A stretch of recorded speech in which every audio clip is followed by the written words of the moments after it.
trauma blocking in itself is simply as put, it's the practice of numbing or avoiding certain emotions.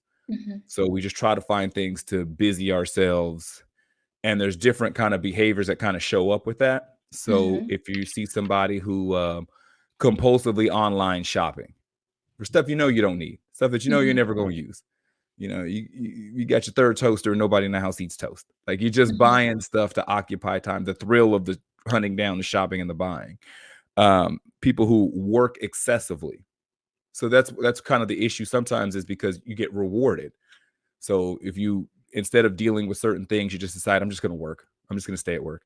I'm not going to deal with these things and I'm just going to keep working. Well, you may have a financial return, so you can kind of justify why that's a successful method. Or even going to the gym. Those people who compulsively go, I'm gonna go 4 hours a day, 6 days a week, and just kill it and burn my battery out, so I don't have the mental or emotional space left to have to deal with the things that I was dealing with. But in return, I have a phenomenal physique, or I'm incredibly fit, so I'm being rewarded for the avoidance of the issues. And those are temporary things. And what happens is, at times when you run out of rope, that's where you can start seeing some detrimental effects. And I do want to point out, as Jermaine's talking about these things, and I'm glad, which because we can easily say alcohol or drugs, because that's something that is easily, well, not always easily, but people identify that quicker than working out or working.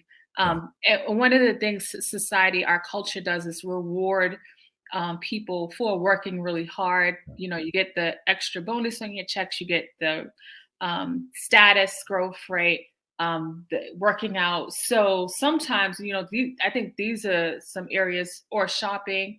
Um, People miss these parts and don't even realize. And I've had a lot of conversations with people lately around like shopping, right? They're complaining about finances, but they're buying things they don't need, and not making the connection, or not even realizing like that's an addiction that they're developing. And a lot of times it's to avoid a feeling.